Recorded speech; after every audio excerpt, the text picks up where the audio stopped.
I thought that she looked fine. She looked young, for sure. She was a little shaky. I thought her voice was a little shaky and then got a little hoarse from the yelling. And I was like, she got a little Joe in her. I noticed that too, especially during, like, it kind of like she self-corrected towards the end. But Kamala often has like a kind of like a warble in her voice. Like, we don't, like she has almost, like Biden-esque or like RFK, like light Biden. It's definitely not RFK. Yeah, but from the courthouse to the White House, we are gonna get into America's house, and we are gonna fix the we're gonna fix the middle class. We're gonna fix the middle class. Hey Cheryl, who wants a pussy? Cheryl, get over here. How about some challenges shit with your friend Larry David? All right, stop. No, it's not. I don't think it's RFK, but it does have a little bit of old Joe. It has a little bit of old Joe in it. Which maybe it's supposed to be a little nod. She also has, and I wanna fucking correct some misinformation out here, because I heard people talking, like when she was in Atlanta, people were like, oh, she's trying to talk like Atlanta people or whatever. Like she's doing a southern accent. People from Oakland and sometimes even other parts of the East Bay have the East Bay accent is like a southern accent. It really is. Okay. Like all the guys I knew that grew up in the East Bay all spoke like that same kind of like Kamala Southern accent. It just is the way it is. I think this is a really good. I've told you this before. This is a good like debunking angle for you as now a Democrat. I'm a Democrat now, and like Republicans try to say like, oh, Kamala's like in the South, so she don't talk like a Southerner. First of all, she doesn't talk like this, which I don't think that's how Southern people talk, but she doesn't talk like that either. What if she just did President Card voice? I see. I've come down here to the DNC. That's what she should do. I've been from the courthouse to the White House. To the White House. I traded in pork futures to get to pay my way here. But no, she talks in the Oakland Southern accent. Like that is a real phenomenon. And I just think a lot of these right-wing journos are doing misinformation and they're giving liar. But she didn't sound super confident during all of this, but she never sounds that confident. I thought the confidence built as it went on, and then the really disturbing section was when she sort of pivoted away. She was like kind of talking about Trump for a while and all the terrible things he'd done. I was like, yeah. And all the things she wouldn't do, I guess. He wants to put me in jail. Yeah. I'm going to put him in jail. It's like, well, well, one of you guys got to go to jail or else. Come on. That is real talk though. Like if in 2 years, one of them isn't in jail, you please, listeners, liberal democracy is a fucking lie. Yeah. I'm sorry. One of these people needs to be in Supermax. But she really started to get her groove back, I'll say, when she hit the section on foreign policy. And she was talking about, I don't know if it was coming from a place of like overcompensating because she was a woman. And so she's like, I got to show that I'm really fucking tough. But the look in that woman's eyes when she started talking about the military and later on when she talked about Israel, which I want to get to, was fucking psychotic. Like she had a quote. This was the quote. I pulled it from a copy of the speech.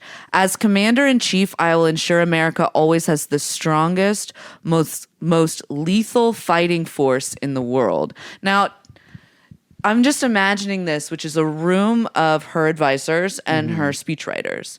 And you're like, how do we show toughness? What words do we use to describe the U.S. military? I think we should go with the most lethal in the world. Do you know how purposeful that word is? Yes, and I want to add in there that like whenever like politicians or like generals or whatever like talk about like military or law enforcement, they always like start using. There's like this particular vernacular that they use, and you know that they were like, "Oh, we got to add lethal in there." It's like it's the military, dumbass. But also like, it's a very like striking different pose than what used to be the like classic Democrat liberal humanitarian. We are this is not Samantha Powers, who's like, we are the protectors and guarantors of democracy in the world. We're just here to protect, it's all bullshit. I understand, but I'm saying the language is different. Now this is saying like, no. We are fucking killers, and we're the biggest and the best and the most lethal of them in the fucking world. And I'm going to ensure that we kill everybody. Yes. Extinguish everybody efficiently. Yes. And it was like, okay. And the look in her eyes, either because she felt like, maybe she felt really good saying that because she's like, I'm nailing the section. I'm overcompensating because I'm a woman. I don't want to seem weak. Or this is a fucking monster. But it was like, I got a little like shivers, and I was like, oh, here we go. Here they are. Here's the beautiful Peloton fascists that I've been waiting for.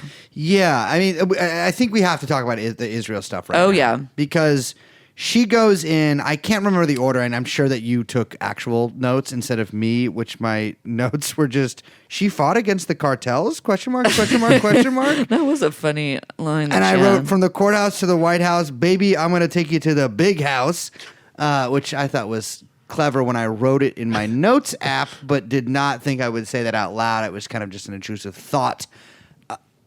She talked about Israel. Yeah, I have it here. Should I read it? You read it out. It's a little long, but that's fine. With respect to the war in Gaza, President Biden and I are working around the clock because now is the time to get a hostage deal and a ceasefire deal done. Wait, pause. What American in their right mind thinks Biden is working around the clock? Biden's up at 3 a.m. Yeah, we have to ensure like this crosses it. You know how like people are like, I don't think these fucking young fucking gay Zoomer fucking who love Palestine could even point it out on a map. I genuinely don't know if Biden could find Gaza on a map or find a map. Maybe she means like in shifts. Like we are working around the clock, but I take the night shift. I take the night shift. And he is very much like an 8 to 4. She does some of that Hunter sniz and stays up with Emhoff fucking talking to BB. Okay, she goes on. And let me be clear. I will always stand up for Israel's right to defend itself, because the people of Israel must never again face the horror that a terrorist organization called Hamas caused on October 7th, sexual violence, and the massacre of young people at a music festival. When she said that, I looked straight at you because I was like, damn, Nova Fest. You know what's funny is I looked at you, but I was actually looking at the guy whose party we were at, sitting behind you, because I had looked at his Instagram earlier and there was a Would You Hide Me? And I was looking at their reaction to that stuff. Yeah, he had a big reaction to that. Yeah, big reaction to that. He liked it. He was saying some Hebrew affirmations. Yeah. He was French, I think. That's Jewish, but he was a French Jew, I think. He was a French Jew. He was a French Jew. But yeah, it was a strong lead that she put out there. And then it goes on. Yeah, the sexual violence is Yeah, because it's just interesting because it's been almost a year that we've heard these accusations. Yeah. A year from one of the most powerful intelligence, blah, blah, blah. We've heard there's videos, we've heard there's, and except for there's just been no screams without words. There's just been a lot of words. At the same time, what has happened in Gaza over the past 10 months is devastating. Fucking Americans. Well, so many lives lost. Who took them? Yeah. Desperate, hungry people fleeing for safety over and over again.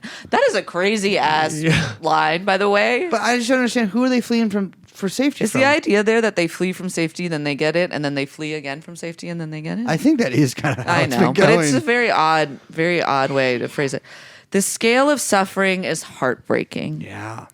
President Biden and I are working to end this war such that Israel is secure, the hostages are released, the suffering in Gaza ends, and the Palestinian people can realize their right to dignity, security, freedom, and self-determination.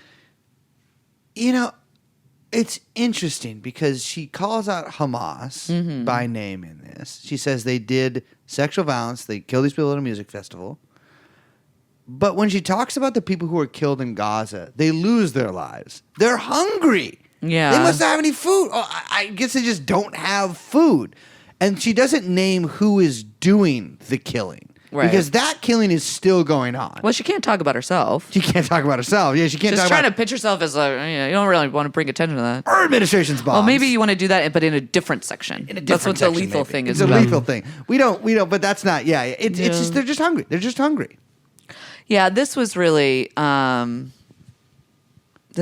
disturbing. I think like there was, I think it was actually before when she was kind of talking about the military that, and she had that kind of like monster look in her eyes that was like kind of, to me like blood curdling. Like it was like kind of like hysteric. She was kind of reaching hysteric registers. And then she went straight into this like kind of section that was like about like sweetness and like unity, and she had this like smile on her face. Yeah. And there was this like manic energy. Yes. That I just suddenly like kind of got a pit in my stomach, and I was like, oh no, here they are. Yeah. Like this is what I knew was there. And I don't know. It was like really like off-putting and really upset. And I was like, this woman is a fucking monster. Well, you notice that actually I think it was after that, she calls out Iran. Right. And she calls out North Korea. And she does that in the context of, I think North Korea only, in the context of like Trump cozying up to dictators. Oh yeah. She says like, actually, I'm going to hold autocrats accountable. She's like, what a weird. Okay, you're the autocrats, yeah. Autocrats but not accountable. but not like the numerous ones that we're allied to and like subsidized and are under our like security blanket. But the bad autocrats. That struck me as so strange because it's like, listen, I'm an American. I'm a Democrat. I'm actually one of the best Democrats there ever was. What's Iran ever done to me? You know what I mean? If for the average American, you are on primetime television. The Democrats, we are all watching. We are arm in arm at the Jewish deli watching your ass. It's like, you're bringing up Iran? You're threatening Iran to all these people? Iran? It's the same shit as the RNC, though. I mean, it's like, it was crazy, too. So she ends the speech, and she's like, come with me. Let us write the next chapter in the greatest story ever told. Like, speaking about American freedom, democracy, whatever the fuck they're talking. Beyonce starts fucking freedom, freedom, and the balloons drop, and there's just, like, fucking flags everywhere. Yeah. And everyone is crying and smiling and happy, and you just witness this like blood curdling like drum of war speech. Yeah. Like it really was. That's like what it was like. Fucking Law and Order. We're putting people in prison. Our fucking lethal military is gonna fucking pow pow pow shoot everybody in the world. And I'm gonna do it with a fucking girl boss smile on my face. And then it's like the fucking Democrat Modern Family sitcom family on the stage. Yep. Like as this like fascist pop music is blaring with all these American flags everywhere. And I was just like, oh my God, what am I fucking watching? And I look over at your fucking face and you're wearing a hat, a fucking brat hat. Yep. And there's green brat sodas on the table. I'm drinking a brat soda and I got a brat hat. And I'm grinning like a Cheshire cat. And I'm like, get me the fuck out of Chicago. Yeah. I hate these people. And I don't know what to do anymore.